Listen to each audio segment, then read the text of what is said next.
elaboraram em conjunto como um documento, como uma carta que seria encaminhada desse fórum de debate aqui do movimento sindical. É uma carta que as centrais sindicais já discutiram, debateram e que estão propondo aqui para uma leitura final desse plenário.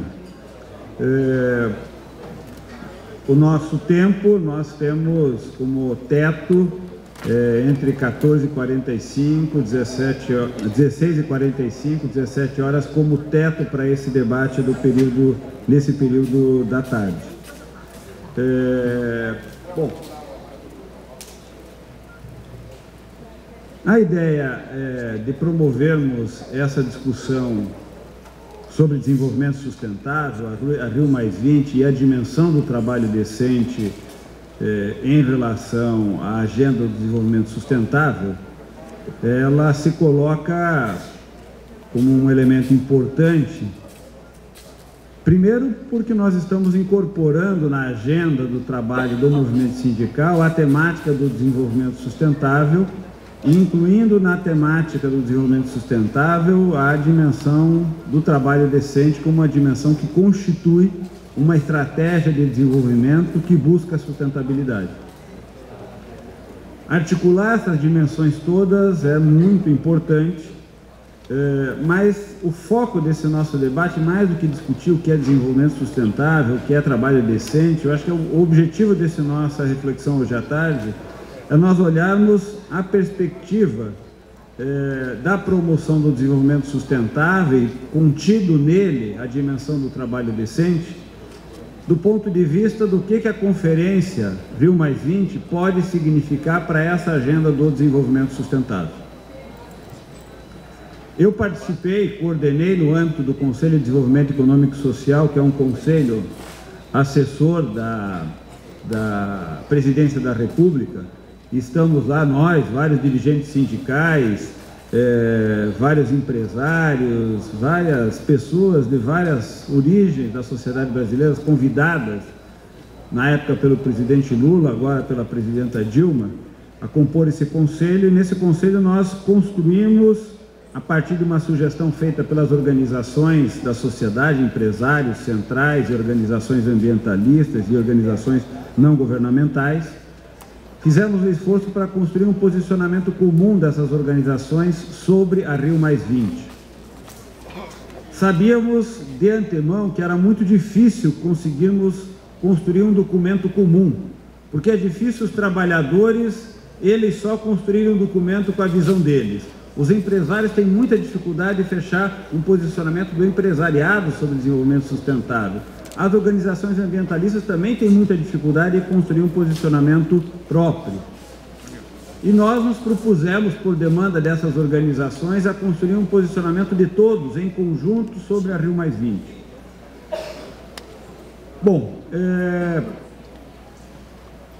o esforço que foi feito, eu quero só destacar 2 ou 3 pontos desse esforço, que eu acho que vale a pena nós termos como referência nesse nosso trabalho. Ele partiu do pressuposto de que era muito difícil, portanto, construir um posicionamento comum. Agora,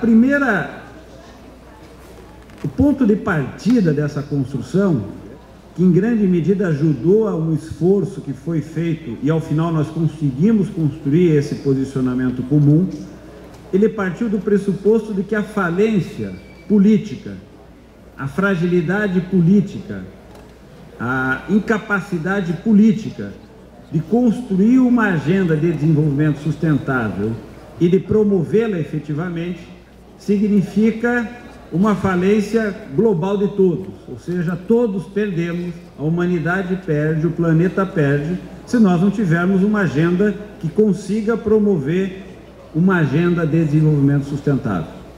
Então esse pressuposto, que é um pressuposto muito forte, portanto, o fracasso político de nós conseguirmos articular uma agenda comum de promoção do trabalho decente, pode promover, na verdade, a falência de uma estratégia de desenvolvimento da sociedade brasileira, da sociedade latino-americana, da sociedade mundial, porque nós teremos na prática, promovido um desenvolvimento que eleva a que as diferentes formas de vida estejam em risco e, dependendo dos resultados desse desenvolvimento para frente, essas diferentes formas de vida estarão não só em risco, mas poderão estar sendo eliminadas pelos resultados que nós teremos dessa estratégia de desenvolvimento. Então, essa constatação de que a perda ou a incapacidade de uma agenda de desenvolvimento significa uma perda para todos, nos mobilizou a tentar construir o que seria uma agenda naquela diversidade que pudesse promover uma proposta de desenvolvimento sustentável, olhando para Rio+20. Eu acho que é importante trazer aqui para esse debate no âmbito do movimento sindical, primeiro, nós temos uma percepção, nesse espaço de debate que foi promovido, de que a agenda que a Rio92 trouxe de forma ampliada é uma agenda que avançou e avançou enormemente nas sociedades, nos países, avançou no meio empresarial, avançou no meio dos trabalhadores, avançou nas organizações ambientalistas, em diferentes organizações da sociedade. Essa agenda cresceu, as sociedades, os governos, as organizações passaram a incorporar a questão da sustentabilidade, a questão ambiental, a questão da mudança climática como um elemento da sua agenda. Não há dúvida sobre isso e os avanços não foram pequenos nesse sentido. Entretanto, a agenda proposta na Rio92, olhada 20 anos depois, é uma agenda que teve uma baixíssima efetividade. Ou seja, se politicamente o tema ganhou densidade nos debates, se as organizações passaram a incorporar o tema da sustentabilidade nas suas concepções, a efetividade, o que significa esta compreensão ganhar dimensão de programa, de política, de ação, de transformação, foi muito baixa. De tal modo que nós poderíamos dizer que as metas da Rio92 continuam ainda sendo metas válidas, com todas as discordâncias que nós possamos ter em relação a ela. Ou seja, 20 anos depois, executamos muito pouco daquilo que nós havíamos nos propostos em 92. E isto é um problema dramático para a humanidade. Se o que nós dizíamos em 92 já colocava o planeta em risco, dizer 20 anos depois que o que nós nos propusemos a fazer, ou fizemos com baixa efetividade, significa que os problemas não só não foram enfrentados, como hoje constatamos, os problemas foram dramaticamente agravados. Portanto, chegamos com um problema muito mais complexo nesse momento. Esse digamos, um consenso que há entre aquelas organizações. Veja, empresários, trabalhadores, organizações ambientalistas que divergem sobre um monte de coisa, mas concordam e que a efetividade foi muito baixa. Bom, olhando para Rio+20, o que nesse debate nós identificamos foi a necessidade que a sociedade civil tivesse clareza que, se nós tivéssemos que ter um objetivo para a nossa intervenção na Rio+20, deveria ser o objetivo de atuarmos como sociedade civil, buscando gerar, por meio da Rio+20, um compromisso pela efetividade de uma agenda de desenvolvimento sustentável. Então, a conferência deve ser olhada por nós como uma oportunidade de construirmos um compromisso mundial, um compromisso global, pela promoção de uma agenda de desenvolvimento sustentável. O pressuposto dessa agenda implica em olhar para a dimensão econômica, social, ambiental, como uma dimensão única, podíamos dizer cultural, ética, como uma dimensão única. Nós não podemos olhar essas dimensões de forma segmentada. Segundo pressuposto, que também fez parte desse acordo que nós construímos no âmbito do Conselho, desse documento que, na verdade, foi apresentado para a Comissão Brasileira levar para a Comissão Mundial de Preparação da Rio+20. É o fato de que a desigualdade é um problema estrutural em todos os países. Ou seja, a desigualdade é um problema que nós não resolvemos e que se sobrepõe a ela agora o problema da gravidade da dimensão ambiental ao problema da desigualdade não superado até então. Além dos países em desenvolvimento e os demais países que estão longe de ter qualquer perspectiva de desenvolvimento, carregarem o problema da desigualdade como um problema dramático, a tal ponto que nós temos o problema da fome, com mais ou menos 1,5 bilhão de pessoas passando fome no planeta hoje, quando o planeta já tem condição material e tecnológica de alimentar todos. Nós não resolvemos esse problema. Nós temos uma situação onde a desigualdade passará a ser experimentada no nosso período histórico futuro próximo, na próxima década, com uma experiência nova, que é aqueles países que de alguma forma tentaram arranhar experiências de enfrentar o problema da desigualdade, passarão a viver uma década, a tudo que tudo indica, onde a desigualdade passará a crescer de forma continuada em países da Europa, nos Estados Unidos, países que nós reconhecemos até então como países desenvolvidos e que de alguma maneira tentaram enfrentar o problema da desigualdade com políticas públicas, com a atuação do Estado, com sistemas de distribuição que minimizassem as diferenças sociais e econômicas no seio da sua população. Esses países passarão, já estão passando por um período onde as desigualdades crescem de forma bastante complicada. E temos uma terceira dimensão que se coloca nesse momento, que é esta experiência desses países que buscam, que vivem agora um processo de incremento da desigualdade em situações onde aparentemente esse problema estava parcialmente resolvido. Países como o Brasil, como a Índia, como a China, que procuram se desenvolver para enfrentar o problema, e outras dezenas de países que estão longe de começar a arranhar o enfrentamento do problema, todos eles enfrentam uma crise mundial dramática, que todos percebem uma crise de longa duração e que deverá levar, no curto prazo, os países centrais a promoverem políticas, ações que deverão buscar saída para a crise, promovendo ações econômicas que devem agravar o problema da insustentabilidade. De outra forma, os americanos, os europeus, tentarão buscar saídas econômicas para a crise mundial que os afeta gravemente, com um desemprego enorme, com recessão econômica, promovendo a ativação da sua economia por meio daquilo que eles sabem fazer, que é uma produção econômica insustentável.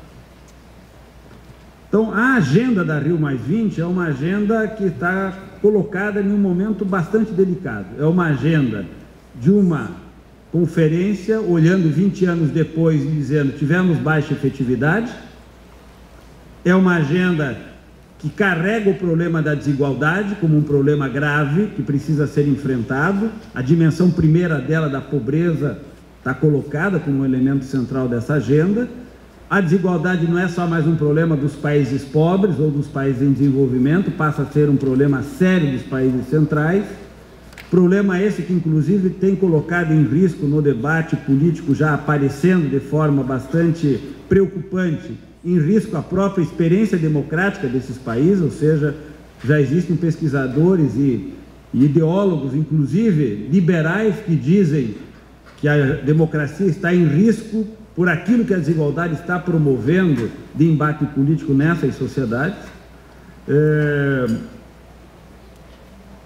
E, portanto, a agenda da Rio+20 é uma agenda que corre um sério risco de fracassar. E aí a nossa perspectiva foi de tentar identificar alguns elementos que são estratégicos para que nós tenhamos uma disputa visando transformar essa conferência numa conferência que tenha capacidade de gerar esse compromisso.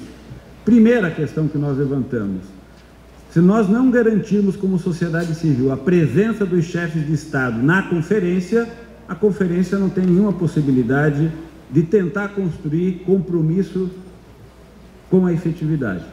Então nós precisamos, como sociedade civil no mundo, mobilizar os chefes de Estado por aquilo que nós sabemos fazer de mobilização, para que eles estejam presentes na conferência Rio+20. Segundo, é preciso que a sua presença se manifeste, se materialize na declaração de um compromisso efetivo com o desenvolvimento sustentável.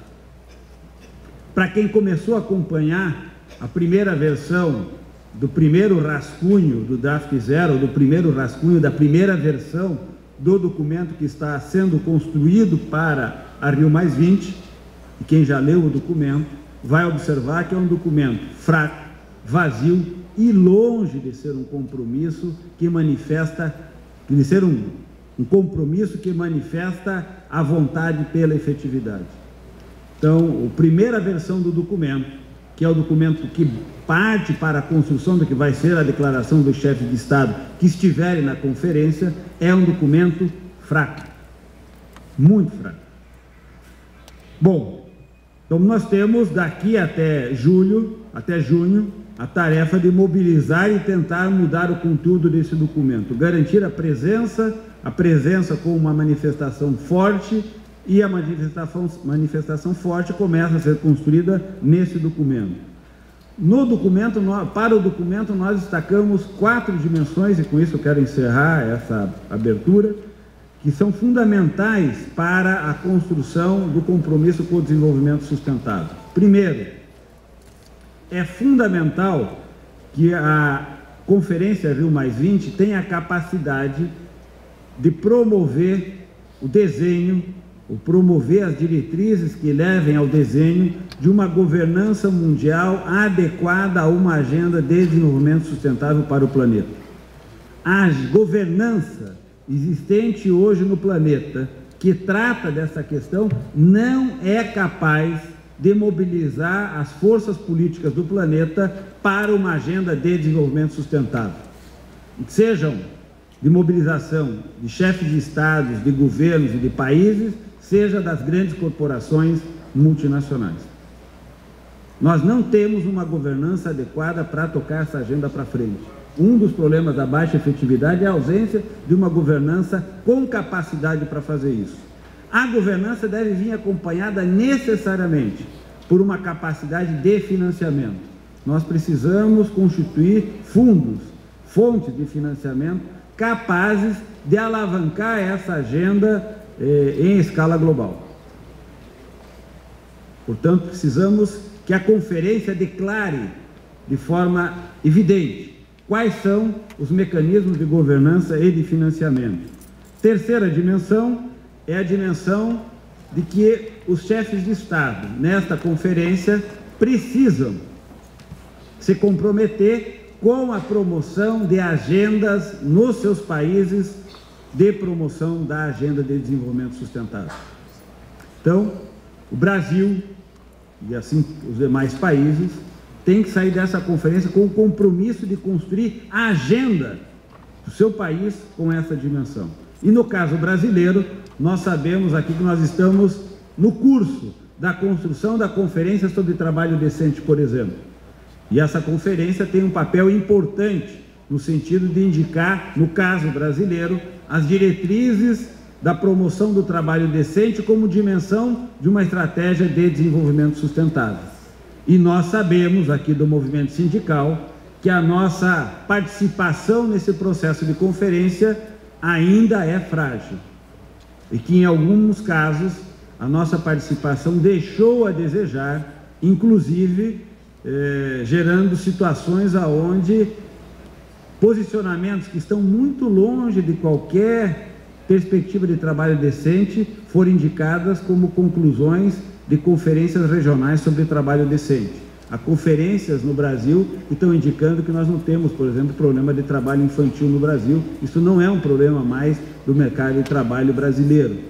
Bom, se nós queremos ter uma capacidade de intervenção no caso brasileiro, é bom que nós acordemos, porque a Conferência Nacional de Trabalho Decente está vindo aí, e se nós formos como centrais sindicais desarticulados para essa conferência, é provável que nós tenhamos a surpresa de reconhecer na conferência um Brasil que a gente não vê no nosso território. Bom, nós sabemos que as conferências fazem declarações, e no caso brasileiro, a Conferência de Trabalho Decente poderia ou poderá estar declarando diretrizes importantes para a promoção dessa dimensão do desenvolvimento, no caso brasileiro. E a última dimensão que nós destacamos desse documento, que é muito importante, é que além de nós termos governança, além de nós termos financiamento, além de nós termos agendas nacionais de promoção do trabalho decente, essas agendas devem vir acompanhadas de metas e de indicadores capazes de ser acompanhados pela sociedade civil em termos da sua promoção, a promoção dessa agenda. Nós também identificamos que a agenda do desenvolvimento sustentável irá requerer da sociedade um esforço monumental de repensar a forma de produzir, a forma de consumir e a forma de distribuir riqueza. Não há possibilidade, isso é importante para nós do movimento sindical. O atual padrão de produção econômica, o atual padrão de consumo, que alguns, para caracterizá-lo como um consumo inadequado, chamam de consumismo, não é sustentável do ponto de vista do desenvolvimento, considerando a integração da dimensão econômica, social e ambiental. O que nós podemos dizer é o padrão médio de consumo de um americano, para a gente pegar o país com o maior padrão, dos maiores padrões de consumo, não é possível de ser universalizado para todos os 7 bilhões de habitantes do planeta. O modo de fazer esta produção, o que esta produção carrega da natureza, a maneira como a transforma e os efeitos que faz esse processo de transformação, a maneira como nós estamos sendo induzidos a consumir, não é sustentável. E muito menos é sustentável a maneira como nós distribuímos a renda e a riqueza gerada por essa produção. Portanto, trazer a agenda do desenvolvimento sustentável para nós significa nós enfrentarmos o debate de redesenharmos a maneira de produzir, a maneira de consumir e a maneira de distribuir. Evidente que a questão da distribuição, para nós ainda, no caso brasileiro, é mais dramático, porque nós temos que carregar ainda, nesse processo, o enfrentamento da desigualdade. Portanto, nós temos que superar a desigualdade dizendo, do jeito que nós produzimos e consumimos, não é sustentável, não dá jogo no produzir e distribuir e consumir dessa forma, se nós queremos ter a promoção de uma agenda de desenvolvimento sustentável. E essa não é uma questão política menor. Quem dirá a 1,5 bilhão de chineses que não é a hora deles, quem dirá aos 200 milhões de brasileiros que não é a nossa hora, aos indianos, e que o modelo americano, europeu, japonês não cabe para a gente. É disso que nós estamos falando? Ou nós estamos falando que é possível ter bem-estar, qualidade de vida, com outro modo de produzir, distribuir e consumir, e que todos podem ter qualidade de vida, bem-estar social, em uma outra forma de sociedade? É evidente que esta agenda implicará, exigirá, colocar severas limitações à riqueza. Não há possibilidade de uma agenda de desenvolvimento sem severas restrições à acumulação de riqueza, sem severas restrições a um modo de consumo totalmente inadequado com o padrão de sustentabilidade. E isso é um problema político grave.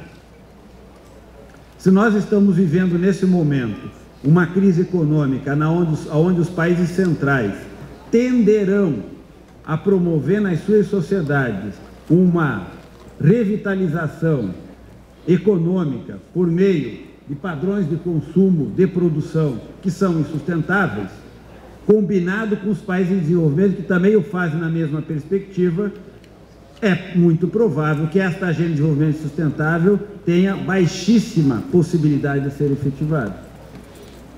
Qual é a nossa capacidade de colocar uma outra agenda?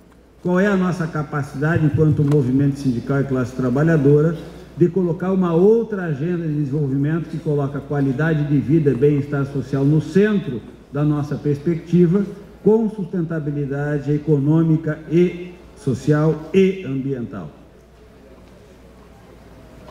Não dá para nós aceitarmos o pressuposto de que este padrão de produção e de consumo, maquiando de verde, gera sustentabilidade, que é um pouco o debate que de algumas vezes chega da chamada economia verde.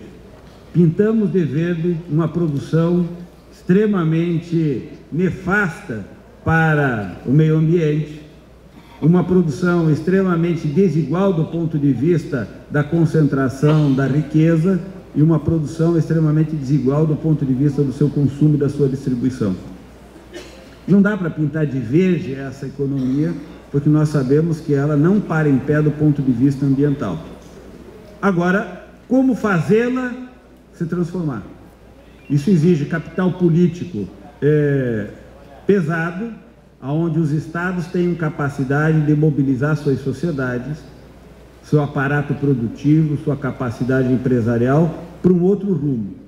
É muito investimento em tecnologia, é muito investimento em reinventar a economia, é muita disputa política para rever padrão de consumo. Tudo isso no meio de uma crise monumental que ninguém sabe de qual maneira nós iremos e de que maneira nós iremos sair. Portanto, o cenário para essa conferência não é um cenário simples de ser enfrentado. De todo modo, nesse trabalho que nós fizemos, o que está claro é que nós não podemos perder a perspectiva de continuar fazendo a disputa e de fazer de tudo para que a conferência, de fato, consiga fazer uma declaração de compromisso forte com a efetividade dessa agenda.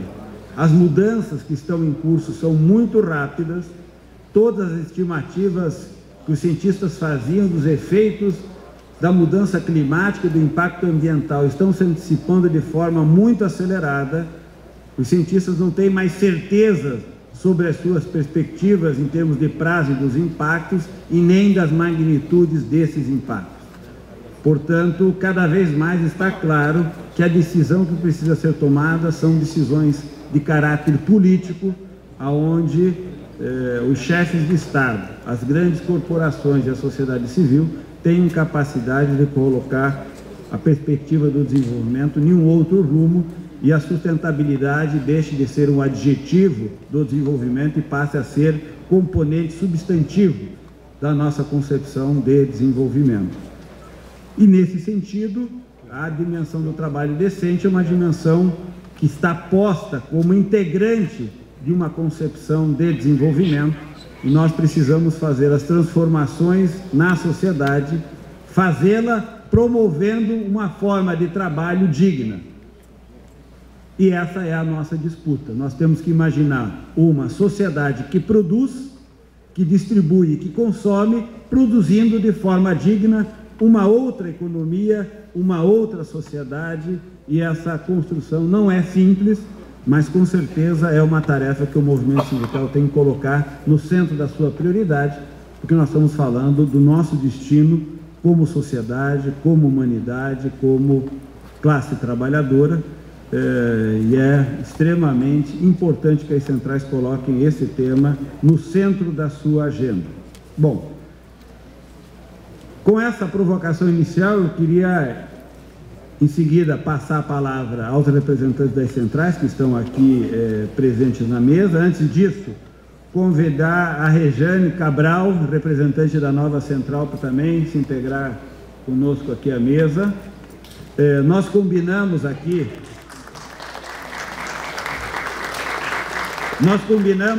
que cada representante da central teria 5 minutos, mais ou menos, para fazer um posicionamento, para todos poderem fazer uma fala. Em seguida, abrimos para uma meia dúzia, 10 perguntas no máximo aqui do plenário, e voltamos para uma fala final dos membros da mesa.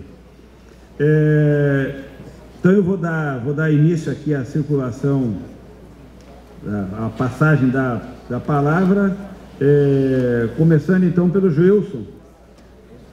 Primeiro a falar, pode ser?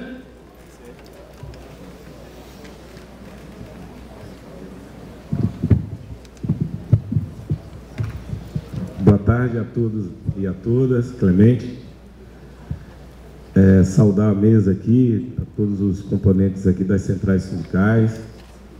Registrar aqui a presença de um companheiro, que é o Alexandre, da FETAG aqui do Rio Grande do Sul, e coloca também para nós aqui a pauta da questão alimentar e da produção rural, né?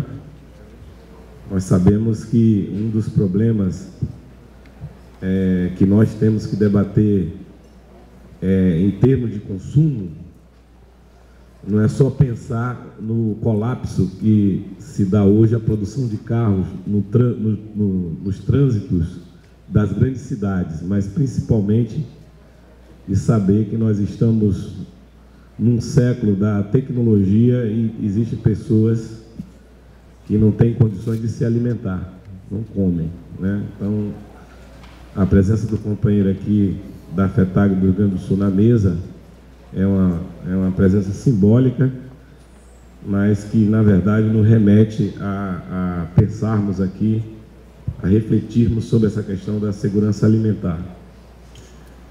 O Clemente e o Diese têm sido muito parceiro das centrais sindicais, por ser uma entidade das centrais sindicais, no sentido de nos provocar, de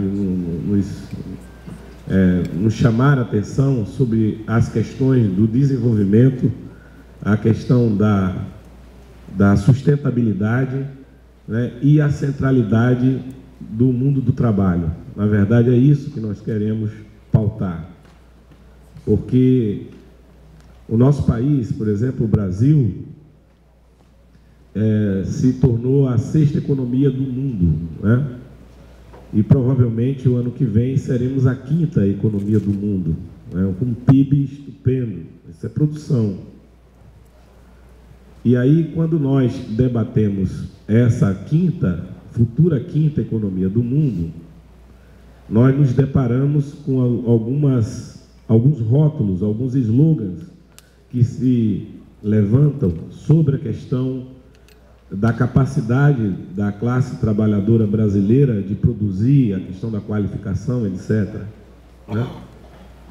Bom, por mais problemas que tenhamos sobre a questão da qualificação, estamos produzindo a 5ª economia, a 6ª e a 5ª economia do mundo, né? Então, debater a questão da qualificação dos trabalhadores e das trabalhadoras brasileiras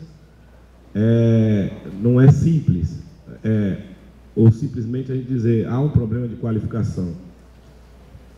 Há um problema de como essa produção é realizada, e em que ela resulta, né? Qual é o resultado desta 5ª a economia do mundo? A quem ela atende? Ela atende a um projeto nacional de desenvolvimento? Ela resolve as chagas da sociedade brasileira e, ao mesmo tempo, na medida que essa sociedade avança com essa produção, com essa economia, e resolve alguns problemas. Na última década nós resolvemos alguns problemas, né? Nós resolvemos, por exemplo, em pequena parte, mas em uma parte significante, a questão da distribuição de renda, por exemplo. Nós, há alguns anos atrás, lutávamos com um salário de $100, né? E as aves de mau agouro diziam que era insustentável um salário de $100. O país quebraria, as empresas quebrariam, as prefeituras quebrariam. Hoje nós estamos a mais de 300? Clemente? $300. E ao contrário do que se afirmava, foi essa distribuição de renda, foi esse patamar que permitiu existir no Brasil um mercado interno que sustentou a economia brasileira, distribuiu renda, obviamente, e fez com que o grande tsunami da crise de 2008 virasse uma marolinha, como falou o nosso glorioso presidente Lula. Se recupere para o bem do nosso país, né? Portanto, eu acho que o Clemente aqui levantou, e o documento das centrais, o documento unitário das centrais, ele pauta algumas questões. O Clemente falou aqui para todos nós sobre a questão da governança. A governança diz respeito às relações dos países e o equilíbrio dessas relações.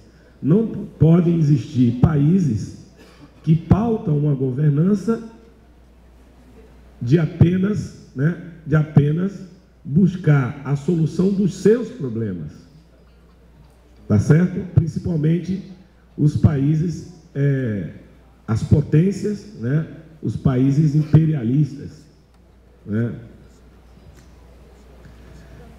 A questão das agendas, nós concordamos que tem que haver uma agenda, nos preocupamos com essa questão da efetividade dessas agendas, para que a gente não faça na Rio+20 apenas um grande evento e um grande desfile de ideias sem efetividade. Nós concordamos com a exposição do Clemente nesse sentido, mas achamos que a efetividade de uma agenda positiva de desenvolvimento que respeite a soberania dos povos, que respeite os projetos nacionais, precisa de patrocínio, né? O patrocínio não só do financiamento, como você levantou, mas principalmente o patrocínio político.